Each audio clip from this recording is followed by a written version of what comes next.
ಇನ್ನು ಪ್ರಧಾನಿ ಮೋದಿ ಅವರು ಬೆಂಗಳೂರಿಗೆ ಬರುತ್ತಿರುವ ಹಿನ್ನೆಲೆ ಪ್ರಧಾನಿ ಮೋದಿಯವರ ಸುತ್ತಲೂ ಖಾಕಿ ಕೋಟೆ ಇರುತ್ತೆ. ಬರೋಬ್ಬರಿ 10,000 ಪೊಲೀಸರ ನಿಯೋಜನೆಯನ್ನು ಮಾಡಲಾಗಿದೆ. 10,000 ಪೊಲೀಸರಿಂದ ಬಿಗಿ ಭದ್ರತೆಯ ಜವಾಬ್ದಾರಿ. 4 ಜಂಟಿ ಪೊಲೀಸ್ ಆಯುಕ್ತರು, 10 ಡಿಸಿಪಿಗಳು, 50 ಎಸಿಪಿಗಳು, 200 ಇನ್ಸ್ಪೆಕ್ಟರ್ಸ್, 650 PSI, ಒಟ್ಟು 10,000 ಪೊಲೀಸರ ನಿಯೋಜನೆಯನ್ನು ಮಾಡಲಾಗಿದೆ.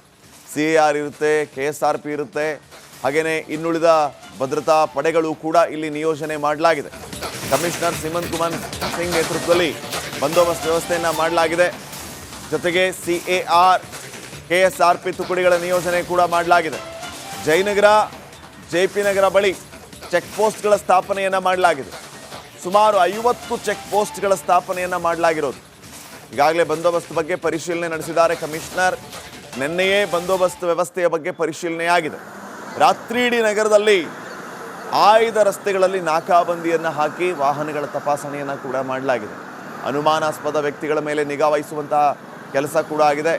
ಪ್ರಧಾನಮಂತ್ರಿಗಳ ಕಾರ್ಯಕ್ರಮ ಮುಗಿಯೋವರೆಗೂ ಎಲ್ಲೆಡೆ ಹದ್ದಿನ ಕಣ್ಣು. ಮಧ್ಯಾಹ್ನ 2-2:30 ಅಷ್ಟೊತ್ತಿಗೆ ಪ್ರಧಾನಿ ಮೋದಿ ಅವರು ವಾಪಸ್ ಹೋಗ್ತಾರೆ. ಅಲ್ಲಿವರೆಗೂ ಇವರಿಗೆ ದೊಡ್ಡ ಜವಾಬ್ದಾರಿ ಇದೆ. ಎಲ್ಲ ಭದ್ರತೆಗೆ ನಿಯೋಜನೆಗೊಂಡಂತಹ ಪೊಲೀಸರ ಮೇಲೆ ಮೈಯೆಲ್ಲ ಕಣ್ಣಾಗಿ ಪ್ರಧಾನಿ ಮೋದಿಯವರ ಕಾರ್ಯಕ್ರಮವನ್ನು ಗಮನಿಸ್ತಾರೆ.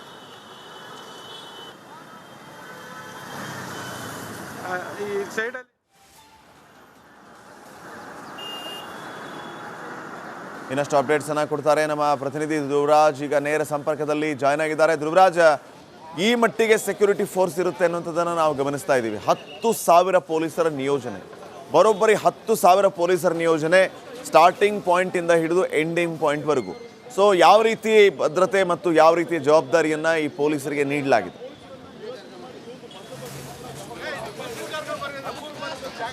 ಶ್ರೀಪದ್, ಮುಖ್ಯವಾಗಿ ಪ್ರಧಾನಮಂತ್ರಿ ಅವರು ಆಗಮಿಸುತ್ತಿರುವ ಕಾರಣಕ್ಕಾಗಿ ಯಾವುದೇ ತರಹದ ಭದ್ರತಾ ಲೋಪಗಳು ಆಗಬಾರ್ದು ಅನ್ನುವಂಥ ಕಾರಣಕ್ಕಾಗಿ ಹೆಚ್ಚಿನ ಪೊಲೀಸ್ ಭದ್ರತೆಯನ್ನು ಕೂಡ ಕೈಗೊಳ್ಳಲಾಗಿದೆ. ಸದ್ಯ ನಾನು ಮೇಕ್ರಿ ಸರ್ಕಲ್ ಅಲ್ಲಿ ಇದ್ದೀನಿ. ಮೇಕ್ರಿ ಸರ್ಕಲ್ನ ದೃಶ್ಯವನ್ನು ಕೂಡ ನೀವು ಗಮನಿಸ್ತಾ ಇರ್ಬೋದು. ಸದ್ಯ ಈಗ ಯಲಹಂಕ ಶಾಸಕರಾದ SR ವಿಶ್ವನಾಥ್ ಅವರು ಕೂಡ ಬಂದಿದ್ದಾರೆ. ಅವರು ಈಗ ಮಾತಾಡ್ತಾ ಹೋಗ್ತಾರೆ.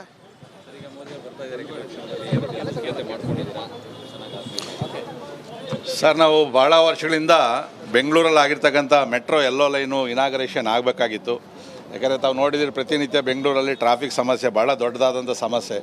ಕಾಂಗ್ರೆಸ್ ಸರ್ಕಾರ ಬಂದು 2.5 ವರ್ಷ ಆದರೂ ಒಂದು ಯಾವುದು ಫ್ಲೈಓವರು ಮಾಡಿಲ್ಲ, ಅಂಡರ್ ಪಾಸು ಇಲ್ಲ, ಬರೀ ಬಾಯಿ ಮಾತಲ್ಲೇ ನಡೀತಾ ಇತ್ತು. ಟ್ರಾಫಿಕ್ಕಿಂದ ಜನ ರೋಸು ಹೋಗಿದ್ದರು. ಇವತ್ತು ಅಧಿಕೃತವಾಗಿ ಸನ್ಮಾನ್ಯ ನರೇಂದ್ರ ಮೋದಿಯವರು ಎಲ್ಲೋ ಲೈನನ್ನು ಉದ್ಘಾಟನೆ ಮಾಡ್ತಕ್ಕಂಥದ್ದು ಮತ್ತು ಕಡಬಗೆರೆ ಲೈನ್ ಏನಿದೆಯೋ ಅದಕ್ಕೆ ಶಂಕುಸ್ಥಾಪನೆ ಮಾಡ್ತಕ್ಕಂಥದ್ದು, ಒಂದೇ ಮಾತರಂ ಟ್ರೈನ್ ಬೆಂಗಳೂರು ಟು ಬೆಳಗಾವಿ ಅದಕ್ಕೂ ಕೂಡ ಇವತ್ತು ಚಾಲನೆ ಕೊಡ್ತಕ್ಕಂಥ ಕೆಲಸವನ್ನು ಮಾಡ್ತಾಯಿದ್ದಾರೆ. ಸೊ ಇದರಿಂದ ದಕ್ಷಿಣ ಭಾಗದಲ್ಲಿ ಇರ್ತಕ್ಕಂಥ ಟ್ರಾಫಿಕ್ ನಿವಾರಣೆಗೆ ಒಂದು ಅನುಕೂಲ ಆಗ್ತದೆ ಮತ್ತು ಜನಗಳು ಕೂಡ ಖುಷಿಯಾಗಿದ್ದಾರೆ. ವರ್ಷದ ನಂತರ ಮೋದಿಜಿಯವರು ಬರ್ತಾ ಇದ್ದಾರೆ. ನಾವು ಕೂಡ ಆಪರೇಷನ್ ಸಿಂಧೂರ ಆದಮೇಲೆ ಅವರನ್ನು ನೋಡಬೇಕು ಅಂತಕ್ಕಂಥ ಒಂದು ಕುತೂಹಲ, ಆಸೆ ನಮಗೆಲ್ಲ ಇತ್ತು. ಇವತ್ತು ಅವ್ರು ಬರ್ತಾ ಇದ್ದಾರೆ. ನಾವೆಲ್ಲ ಕೂಡ ಕಾಯ್ತಾ ಇದ್ದೀವಿ.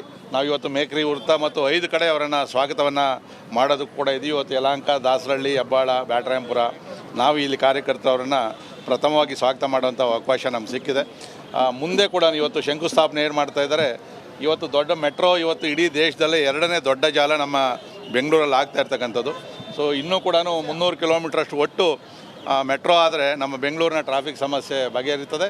ಸೊ ನಾವು ಮೋದಿಯವರಿಗೆ ನಾವು ಆಭಾರಿಯಾಗಿದ್ದೀವಿ. ಬೆಂಗಳೂರಿನ ಜನ ಬೆಂಗಳೂರಿಗೆ ಟ್ರಾಫಿಕ್ ಸಮಸ್ಯೆ ಜನ ಎದುರಿಸ್ತಾ ಇದ್ದಾರೆ. ಮೆಟ್ರೋ ಯಾವ ರೀತಿಯಾಗಿ ಅನುಕೂಲ ಆಗುತ್ತೆ ಅಂತ ಮೆಟ್ರೋ ವಿಸ್ತರಣೆ?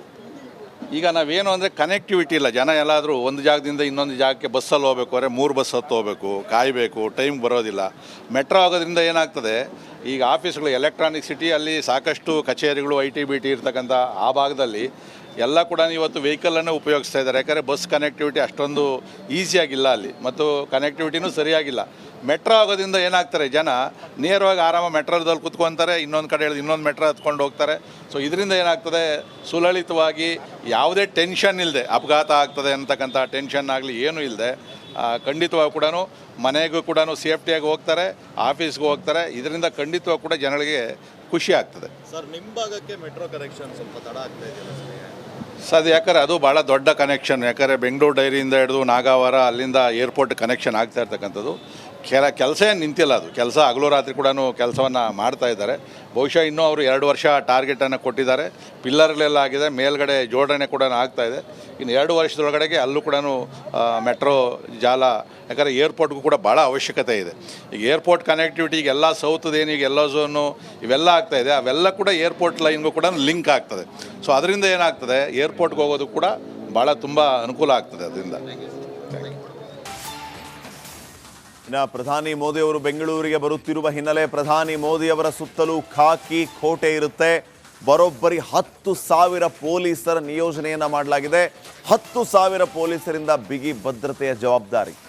4 ಜಂಟಿ ಪೊಲೀಸ್ ಆಯುಕ್ತರು, 10 DCPಗಳು, 50 ACPಗಳು, 200 ಇನ್ಸ್ಪೆಕ್ಟರ್ಸ್, 650 PSI, ಒಟ್ಟು 10,000 ಪೊಲೀಸರ ನಿಯೋಜನೆಯನ್ನು ಮಾಡಲಾಗಿದೆ. CAR ಇರುತ್ತೆ, KSRP ಇರುತ್ತೆ, ಹಾಗೆಯೇ ಇನ್ನುಳಿದ ಭದ್ರತಾ ಪಡೆಗಳು ಕೂಡ ಇಲ್ಲಿ ನಿಯೋಜನೆ ಮಾಡಲಾಗಿದೆ. ಕಮಿಷನರ್ ಸಿಮನ್ ಕುಮಾರ್ ಸಿಂಗ್ ನೇತೃತ್ವದಲ್ಲಿ ಬಂದೋಬಸ್ತ್ ವ್ಯವಸ್ಥೆಯನ್ನು ಮಾಡಲಾಗಿದೆ. ಜೊತೆಗೆ CAR, KSRP ತುಕಡಿಗಳ ನಿಯೋಜನೆ ಕೂಡ ಮಾಡಲಾಗಿದೆ. ಜಯನಗರ, JP ನಗರ ಬಳಿ ಚೆಕ್ ಪೋಸ್ಟ್ಗಳ ಸ್ಥಾಪನೆಯನ್ನು ಮಾಡಲಾಗಿದೆ. ಸುಮಾರು 50 ಚೆಕ್ ಪೋಸ್ಟ್ಗಳ ಸ್ಥಾಪನೆಯನ್ನು ಮಾಡಲಾಗಿರೋದು. ಈಗಾಗಲೇ ಬಂದೋಬಸ್ತ್ ಬಗ್ಗೆ ಪರಿಶೀಲನೆ ನಡೆಸಿದ್ದಾರೆ ಕಮಿಷನರ್. ನಿನ್ನೆಯೇ ಬಂದೋಬಸ್ತ್ ವ್ಯವಸ್ಥೆಯ ಬಗ್ಗೆ ಪರಿಶೀಲನೆಯಾಗಿದೆ. ರಾತ್ರಿಯಿಡೀ ನಗರದಲ್ಲಿ ಆಯ್ದ ರಸ್ತೆಗಳಲ್ಲಿ ನಾಕಾಬಂದಿಯನ್ನು ಹಾಕಿ ವಾಹನಗಳ ತಪಾಸಣೆಯನ್ನು ಕೂಡ ಮಾಡಲಾಗಿದೆ. ಅನುಮಾನಾಸ್ಪದ ವ್ಯಕ್ತಿಗಳ ಮೇಲೆ ನಿಗಾ ವಹಿಸುವಂತಹ ಕೆಲಸ ಕೂಡ ಆಗಿದೆ.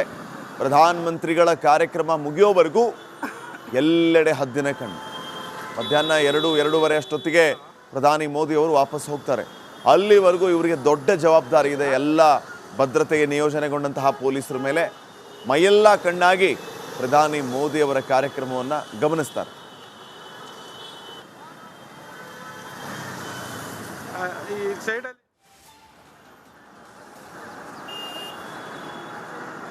ಇನ್ನಷ್ಟು ಅಪ್ಡೇಟ್ಸ್ ಅನ್ನ ಕೊಡ್ತಾರೆ ನಮ್ಮ ಪ್ರತಿನಿಧಿ ಧ್ರುವರಾಜ್. ಈಗ ನೇರ ಸಂಪರ್ಕದಲ್ಲಿ ಜಾಯ್ನ್ ಆಗಿದ್ದಾರೆ. ಧ್ರುವರಾಜ್, ಈ ಮಟ್ಟಿಗೆ ಸೆಕ್ಯೂರಿಟಿ ಫೋರ್ಸ್ ಇರುತ್ತೆ ಅನ್ನುವಂಥದ್ದನ್ನು ನಾವು ಗಮನಿಸ್ತಾ ಇದ್ದೀವಿ. 10,000 ಪೊಲೀಸರ ನಿಯೋಜನೆ, ಬರೋಬ್ಬರಿ 10,000 ಪೊಲೀಸರ ನಿಯೋಜನೆ, ಸ್ಟಾರ್ಟಿಂಗ್ ಪಾಯಿಂಟಿಂದ ಹಿಡಿದು ಎಂಡಿಂಗ್ ಪಾಯಿಂಟ್ವರೆಗೂ.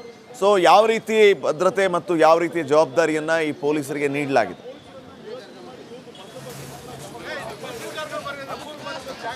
ಶ್ರೀಪದ್, ಮುಖ್ಯವಾಗಿ ಪ್ರಧಾನಮಂತ್ರಿ ಅವರು ಆಗಮಿಸುತ್ತಿರುವ ಕಾರಣಕ್ಕಾಗಿ ಯಾವುದೇ ತರಹದ ಭದ್ರತಾ ಲೋಪಗಳು ಆಗಬಾರ್ದು ಅನ್ನುವಂಥ ಕಾರಣಕ್ಕಾಗಿ ಹೆಚ್ಚಿನ ಪೊಲೀಸ್ ಭದ್ರತೆಯನ್ನು ಕೂಡ ಕೈಗೊಳ್ಳಲಾಗಿದೆ. ಸದ್ಯ ನಾನು ಮೇಕ್ರಿ ಸರ್ಕಲ್ ಅಲ್ಲಿ ಇದ್ದೀನಿ. ಮೇಕ್ರಿ ಸರ್ಕಲ್ನ ದೃಶ್ಯವನ್ನು ಕೂಡ ನೀವು ಗಮನಿಸ್ತಾ ಇರ್ಬೋದು. ಸದ್ಯ ಈಗ ಯಲಹಂಕ ಶಾಸಕರಾದ SR ವಿಶ್ವನಾಥ್ ಅವರು ಕೂಡ ಬಂದಿದ್ದಾರೆ. ಅವರು ಈಗ ಮಾತಾಡ್ತಾ ಹೋಗ್ತಾರೆ.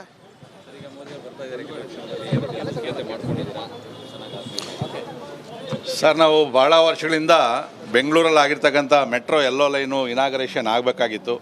ಯಾಕಂದರೆ ತಾವು ನೋಡಿದರೆ ಪ್ರತಿನಿತ್ಯ ಬೆಂಗಳೂರಲ್ಲಿ ಟ್ರಾಫಿಕ್ ಸಮಸ್ಯೆ ಭಾಳ ದೊಡ್ಡದಾದಂಥ ಸಮಸ್ಯೆ. ಕಾಂಗ್ರೆಸ್ ಸರ್ಕಾರ ಬಂದು 2.5 ವರ್ಷ ಆದರೂ ಒಂದು ಯಾವುದು ಫ್ಲೈಓವರು ಮಾಡಿಲ್ಲ, ಅಂಡರ್ ಪಾಸು ಇಲ್ಲ, ಬರೀ ಬಾಯಿ ಮಾತಲ್ಲೇ ನಡೀತಾ ಇತ್ತು.